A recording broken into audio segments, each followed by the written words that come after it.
Alrighty, welcome back everyone. We just talked a little bit more about the ACC and Florida State cases. Things just got a little bit more interesting there. Florida State got a little bit of momentum in those cases, so I will definitely keep you updated as those start to unfold. Sounds like they're going to come in front of a judge, I think April 22nd, so pretty soon here we will get some updates on what's going on there. But before we jump into the second segment, I do want to remind tons of questions and comments throughout the show, and the best way for you all to get your questions on the screen, we can have a fun back and forth here, is to use the tip and donation link at the bottom of the screen, gsmcpodcast.net. It's a huge help not only to us here at the network, but to you all. You get to kind of watch the show, have kind of an interactive experience. It's always fun for both of us. So that, again, is gsmcpodcast.net.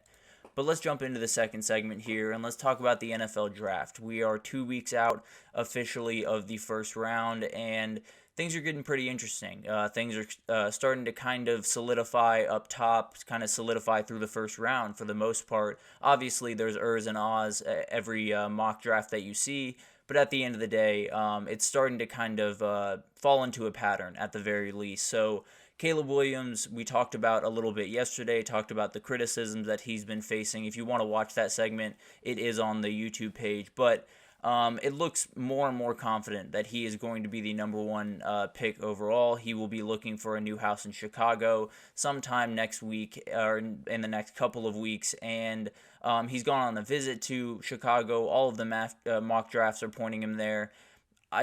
Barring some insane turn of events, I expect Caleb Williams to go number one overall and be the starting quarterback for the Bears this upcoming season. As for kind of the rest of the quarterbacks, it looks like after there were some rumors that the Commanders might be looking at J.J. McCarthy for the number 2 overall pick, it looks like that's kind of subsided a little bit more, and we've gotten back to kind of the order and the way of things that has kind of popped up at least a good bit throughout this process. Caleb Williams 1, Jaden Daniels 2 to the Commanders, and then Drake May 3 to the Patriots. I think those are the ones that you continuously see over and over, especially from guys like Mel Kiper, who are incredibly well plugged in. So I think I tend to believe that's the way it'll likely go. I'll drop my top 10 probably on the Tuesday before the first round just to give you an idea of where my head's at. But as of right now, I think those three are pretty solidly at the top three. That being said, I think the Patriots are still kicking around a number of different ideas. So I think that would be the one that could kind of throw a wrench into all of this. But it looks like Minnesota is back being the team to watch for J.J. McCarthy. I think they've been very impressed with him. Obviously, with all of the weapons they have, having someone that can just go out there and execute an offense would be hugely helpful, and J.J. McCarthy did that at a remarkable clip while he was at Michigan. So I think this would be a really, really good fit. I think it would put him in more of a position to be a passer, to be kind of what he wasn't so much at Michigan in sense of putting the team on your back every now and then and making the plays necessary down the stretch of games to give your team wins. So it would definitely be a good situation for him. I think McConnell would be a great guy to have around him, but at the end of the day, it is going to put him in a spotlight pretty early on, so how he responds will be huge. It'll be really interesting to see how that plays out. I know Mel Kiper had him trading up into the Chargers position to go into to get him at number 5, excuse me. Although actually flip that. I've seen a couple that have had him flipping, going up into the Chargers position to get him at 5. Mel Kiper seems to think that he will fall to 11 and Minnesota will just get him there. So I've seen a couple of different things for him, but they all point towards Minnesota being the next place for J.J. McCarthy, which I think would be a great place for him to end up. Also, on the wide receiver side of things, more and more people are pointing Malik Neighbors in the way of New York and the Giants. It sounds like that is going to be the place that he sets up camp. There have been some rumors that he can't handle the big city life or there's off the field issues. I don't necessarily believe that. I don't necessarily think it'll be much of a problem for the kid, but that's always, a part of the equation. We could see Rome Odunze go there. We could see, that would pretty much be the only person I think that could knock him off that pedestal. But right now, Malik Neighbors used that incredible pro day, and it looks like he might just be going 6th overall. Obviously, Marvin Harrison Jr. has been mocked to the Cardinals, and that feels very solid at this point. The Cardinals are one that's a little bit more hard to peg down because it's hard to really know what they need at this very moment. They're quite a ways away from a Super Bowl, if we're being honest, and I'm not sure if Marvin Harrison Jr. gets him that much closer, but having that game-changing wide receiver, having that, best pick available type pick is never necessarily a bad way to go about business. So I think that is what to expect there, although that one definitely has a lot of different paths it could go down as we get closer. Joe Alt is almost definitely going to be heading to Nashville. He has been mocked number 7 overall to the Titans in pretty much every mock draft that I've seen. It's just been insane, the number of guys that have him going as the number 1 tackle. I think that was kind of set in stone for really quite some time right now. Olu Fashanu was kind of pushing him there for a second, but the Combine and his Pro Day were just off the charts, so Joe Alt has kind of set himself up to where it looks like Tennessee is going to be the first team to need a tackle, obviously with Will Levis back there at quarterback, and it looks like it's going to be Joe Alt, which would be a great pickup for them, a remarkably athletic guy who, if he's not playing, fantastic at tackle to start, he can move inside and play guard for a time and then move back out. He's one of the most versatile offensive linemen in this entire draft. So very excited to see what he can do, and almost definitely will be a day 1 starter for them coming in the fall. Mel also had Brock Bowers going to the Big Apple, joining Aaron Rodgers and the Jets. And that would be a really, really interesting thing. I think Brock Bowers is a difference maker literally anywhere he goes. But I think especially someone in Aaron Rodgers and this offense where you're going to throw the ball over the middle of the field a lot. You're going to throw a lot of those crossers, a lot of those seam passes, and that's definitely where Brock Bowers kind of feasts. And having him in a position where you're going to be utilized quite a bit. That wide receiver room is really solid over there at the Jets, but Garrett Wilson is kind of leading the charge, and there's not necessarily, that top-end receiver right next to him. So adding someone like Brock Bowers for them, I think would be a great pickup. I think would be a great fit for Brock and would bring this Jets offense, especially if Aaron Rodgers can stay healthy, to a totally different level. One of the teams that I've noticed has been a little bit harder to pin down throughout this process has been the Atlanta Falcons. They sit at 8 right now, and I've seen them staying there and taking an edge. I've seen them stay there and take a corner. I've seen them trade down and take an edge or a corner. I've seen them trade down and take a wide receiver. So it's very, very hard to kind of pin down what the Falcons are going to do. If I was to guess, I think they will trade down, trying to get another first-round pick and possibly pick up an edge like Latu or Verse later in the round, but also Terrion Arnold went on a visit there. Quinyon Mitchell is someone that I've seen tied to them a little bit, so this could go a number of different directions. So if you're a Falcons fan like I am, you're definitely on the edge of your seat waiting to see what your team's going to do. And I think there's a number of different ways they could go, but I don't necessarily think there's a bad way to go. I think if you get Dallas Turner at 8, I think that's a fine pick. I think if you get Terrion Arnold or Quinyon Mitchell at 8, I think it's a little bit of a stretch, but those are really good players, and I think they have the ability to be game changers at the next level. And then if you go down, you get Latu or Verse. Those are both incredible players that I think will be difference makers at the next level. So although the Falcons are a little bit hard to pin down and find where they're going to go, I think they have a lot of really good options. And unless they do something very crazy, I think they'll be in good shape for sure. But let's get to the wide receivers a little bit and kind of break down how we're looking at this first round. The wide receivers have jumped off the page ever since we got through the NFL Combine. They have been the position group to watch for sure throughout this entire thing.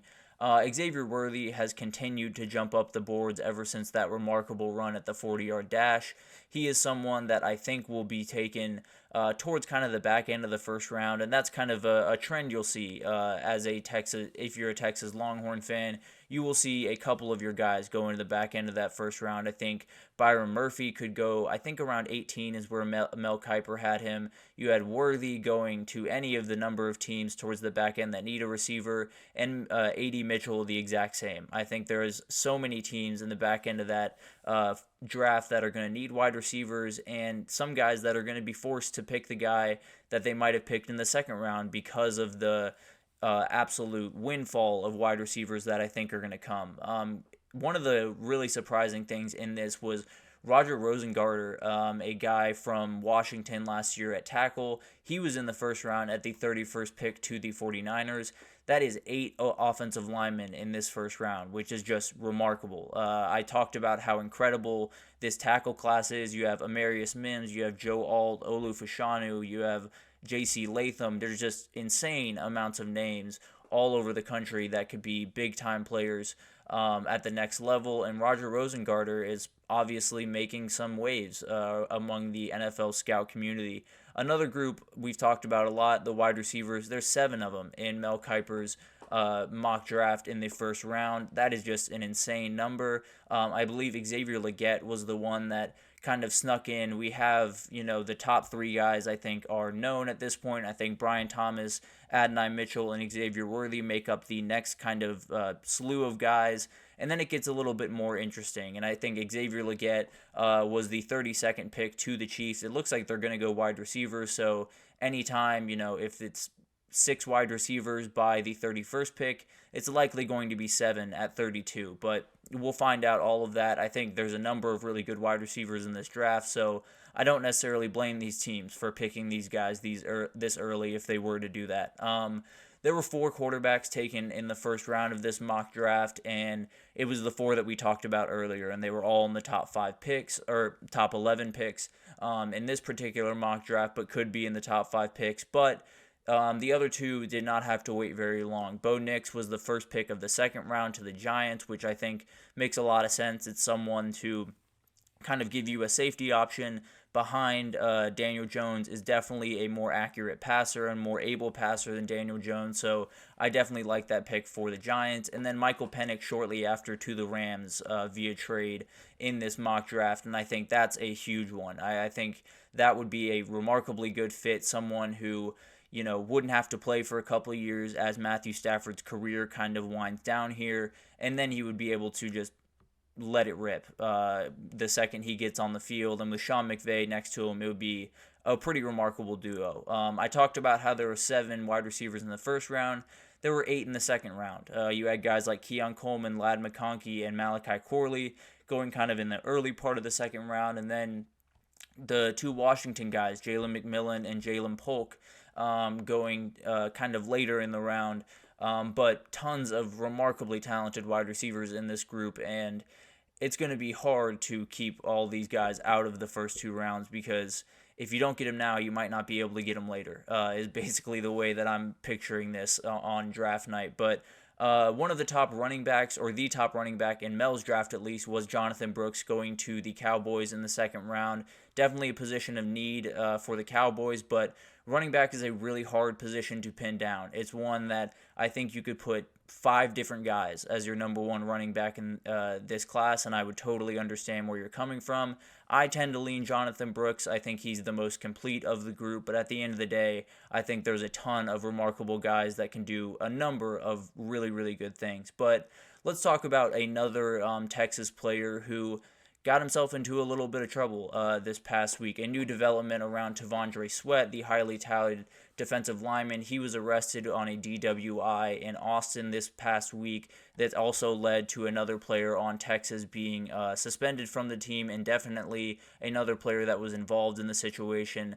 So he is suspended right now. It could be that he is off the team, not exactly sure how that is going to unfold. But as for T'Vondre Sweat, this is something that could be a big deal.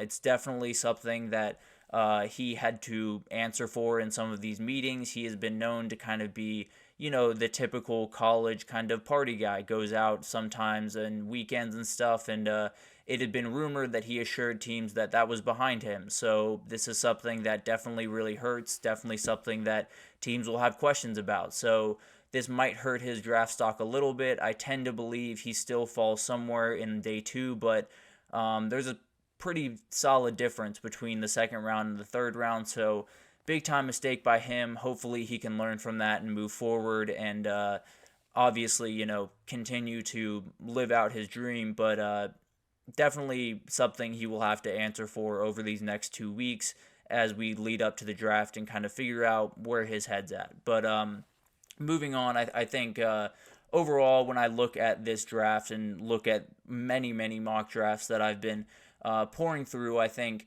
the talent at offensive tackle and wide receiver are at a different level. Those are the position groups that are setting the pace for this class. It's just insane, the number of people at that group. Those are the guys that are going to go really early.